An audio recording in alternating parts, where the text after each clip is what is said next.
Greetings all. Today's topic of discussion is self study. तो सबसे fundamental सवाल जो काफ़ी लोगों के दिमाग में आता है कि कितने घंटे सेल्फ स्टडी करनी चाहिए, how much hours of self study should one do. तो मुझे ऐसा लगता है कि जितने ज़्यादा, इसके अंदर तो कोई दो मत ही नहीं है। लेकिन इस सवाल का जवाब समझने के लिए पहले हमें समझना पड़ेगा सेल्फ स्टडी होती क्या है। तो हमने कोई चीज़, it is like a machine, तो there is this processing. Machine के अंदर प्रोसेसिंग होती है, आप एक इनपुट डालते हो, एक आउटपुट आपको मिलता है।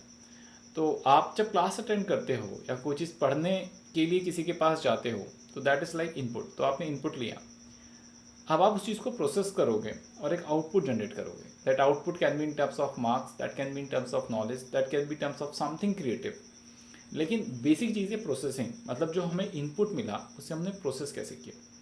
तो प्रोसेसिंग के अगेन तीन पार्ट्स हम सोच सकते हैं। First part is nothing but retention, मतलब जो बताया गया उसमें से याद कितना रहा, क्योंकि अगर जो मुझे याद नहीं रहेगा उसको मैं प्रोसेस कैसे कर पाऊंगा। The next part is analysis, मतलब उसको मैंने आगे पीछे करके देखा कि ऐसा क्यों होता है, ऐसा नहीं होता तो क्या होता है, और ऐसा होगा तो क्या होगा। This becomes analysis. तो अगर हम उसको अलग अलग डायरेक्शन से सोचने की कोशिश करेंगे, then analysis will develop and that analysis will result in developing aptitude. तो जब मेरे पास सारे आउटकम्स मैंने सोच लिए होंगे, तो फॉर एग्जाम्पल अगर हमने एक टॉपिक पढ़ा, फॉर एग्जाम्पल हमने देखा कि ये पेन है, तो ये पेन करता क्या है, ये पेन लिखता कैसे, इसके अंदर क्या मैकेनिज्म है जिसके कारण ये लिख पाता है, इसके अंदर फिजिक्स का कौन सा प्रिंसिपल लगता है जिसके कारण ये इंक फ्लो होती है और पेन पेपर पे लिख पाता है, वो इंक कितनी देर में ड्राई हो जाती है। Now this will become a body of aptitude. मतलब अगर फ्यूचर के अंदर पेन या राइटिंग से रिलेटेड कोई भी क्वेश्चन मुझे दिया जाता है और मैंने इतना सोच रखा होगा, तो वो क्वेश्चन मैं आंसर कर पाऊंगा। इनफैक्ट जितना ज़्यादा सोच रखा होगा उतना नया क्वेश्चन, क्रिएटिव क्वेश्चन मैं आंसर कर सकता हूँ।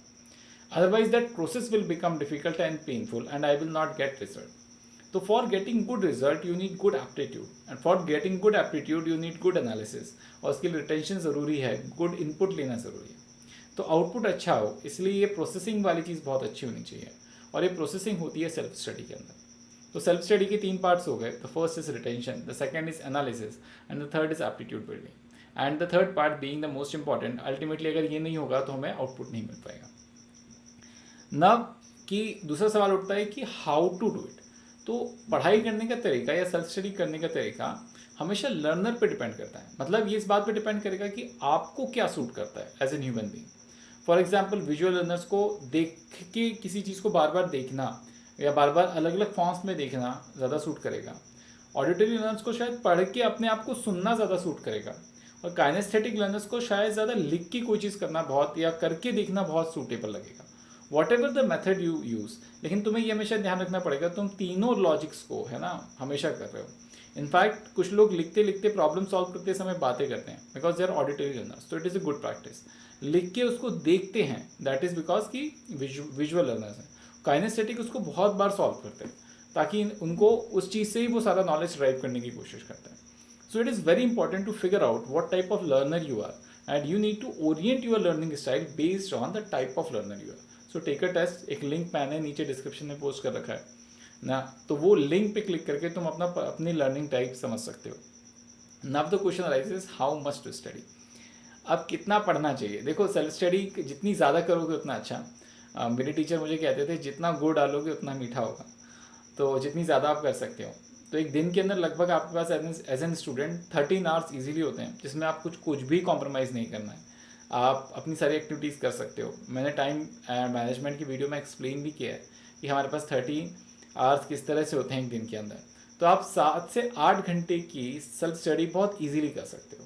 उसे आप एक एक घंटे के स्लॉट्स में डिवाइड करो और हर घंटे का एक एक टैंजिबल आउटकम फिक्स करो कि इस घंटे के अंदर हम क्या करेंगे, और उसको आप इजीली कर सकते हो।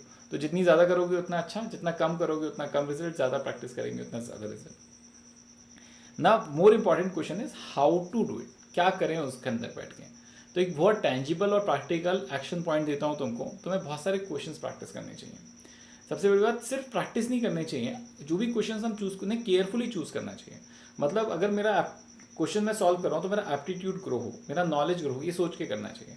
मतलब जितने डिफरेंट टाइप्स ऑफ क्वेश्चन हम करेंगे और moderately difficult to difficult question हम करेंगे, उतना हमारा एप्टीट्यूड ग्रो होते जाएगा और हम आगे आगे बढ़ते जाएंगे। अगर हम ऐसे प्रॉब्लम चूज़ कर लेंगे जो बहुत डिफिकल्ट हैं तो शायद हम कर ही ना पाए, बहुत ईजी हैं करने का कुछ फ़ायदा ही ना हो।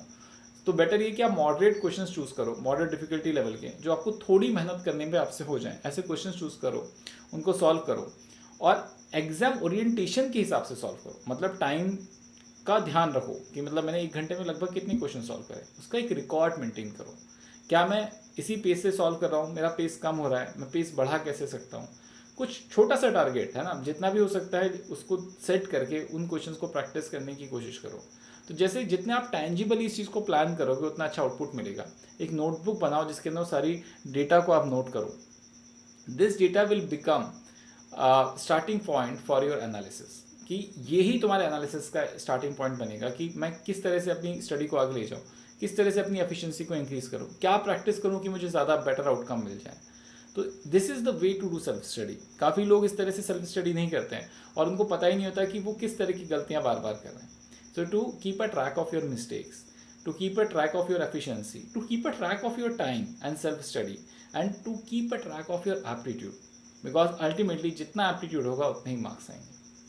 I hope you got my point कि सेल्फ स्टडी की कितने टाइम में चूज सकते हैं।